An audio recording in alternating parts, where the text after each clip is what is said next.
When people come to Western Maine, they see this idyllic landscape out here and these quaint downtown villages and beautiful lakes. And what people don't realize is that this area is under extreme energy burden. And it's an extractive model. All of our energy is coming from elsewhere. So when we started CB, we were really thinking about climate action and that the fact that we needed to get solar installed as quickly as we could. In 2017, we applied for a Solar in Your Community prize from the Department of Energy. It was called the Sunshot Prize. And through that, we got some technical assistance, which basically showed us that our project to do community solar cooperative wasn't viable with the current policy, which could only have 9 off-takers. So we moved on from there to help change that policy, and then in 2019, that policy changed. The Maine Community Power Cooperative is a community organization that has grown out of the Center for an Ecology-Based Economy. We are incorporated as a consumer-owned cooperative under Maine statute. We have an elected board of directors that govern the organization, and that is now in the process of hiring staff that will develop and build its first projects. In 2019, when the policies were enabled to allow for community solar in Maine, it kicked off a major land rush. And so developers, largely from out of state, flooded the market and contacted landowners to lease their property to build solar projects that were located along 3-phase power lines. Now, Maine is a very rural state with an old and fragile grid. We don't have a lot of capacity along those sections to build a lot of these projects.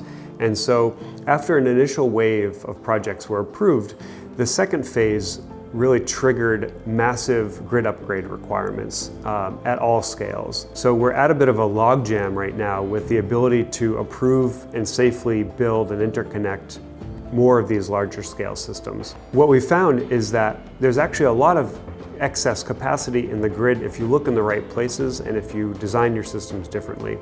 So what we did is we said, actually, we need to deploy as much solar onto the existing grid as we can. We don't need to do lots of big projects. We'll let the other companies worry about those, but we can find the spaces in the grid where we can plug in smaller systems quickly. And so we did an assessment that showed that on the single-phase power lines, which comprises the majority of Maine's grid infrastructure, you could plug in these systems that will power 50 to 80 households each, several of them on each circuit without any issues. That allows us to deploy a lot of these projects quickly, and while each one is smaller, overall we can build a much more distributed grid that absorbs much more renewable generation within the existing infrastructure. Each of our projects is comprised of 20 dual-axis trackers. The tracker has a post with a frame on top where you mount the solar panels that moves following the sun over the course of the day. The benefit of these systems is that they produce about 40% more energy per unit than a regular, what's called fixed tilt system. That means we can power way more households in less space. Whereas a traditional fixed tilt system would require about 200 anchor points for a similarly sized system, each of those needing to be in precisely the right location. A dual-axis tracker gives you the flexibility to arrange your layout as the topography and the site allow. We think this site is a great site because it's small, it's just a few acres, whereas most corporate solar projects take 20, 30, 40, 1,000 acres even in larger sites. It's also out on a small distribution line.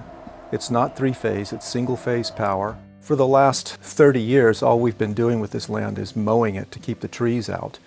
It was last a hayfield maybe in the 20s or the 30s, and since then it has just not been used. We think that this project will help our neighbors feel proud about generating their electricity, getting their electricity locally, 100 feet away or 1,000 feet away. The company is founded in Norway, Maine, is going to keep all of that energy money in our communities, in our state.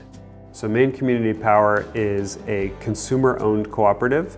That means that the people who are our customers, the energy users, those households are also the member owners of the company. Each member that signs up with us will obtain a 20% discount on their electricity rate through the cooperative, and those credits go onto their utility bill, which lowers their utility bill, and then they get charged separately by us. Because the business is a cooperative, we operate at cost. So we run our programming, and then at the end of the year, if there's any net profits left over, those get distributed back to the members as a dividend. It's a closed loop system where all the benefits go back to the cooperative members one way or the other. When you're driving around this community and you see these little installations around the community, you can have that sense of ownership there, like that's where my power comes from. I know the people that installed that, and I know all the other people that own that with me. CB's special sauce is that they have both the community relations to build support and the membership base, and also the team with the skill set to develop and deploy these projects that many others don't have. With the proceeds from the first round of the prize, we've used the funding to, 1, hire me to guide the process along, 2, to get professional advice, particularly on the legal and tax side of things and structuring. 3, we established the cooperative as a standalone entity, a consumer-owned cooperative under Maine statute, with a board of directors and the ability to accept members.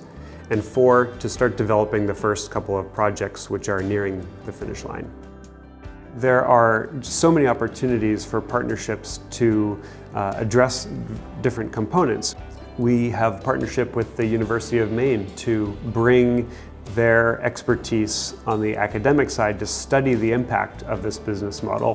What does it mean when you're reinvesting these energy dollars back into the community? They can do all those assessments to help us figure out what is the actual benefit to the communities beyond the top line energy savings. I'm really excited about the Maine Community Power Cooperative.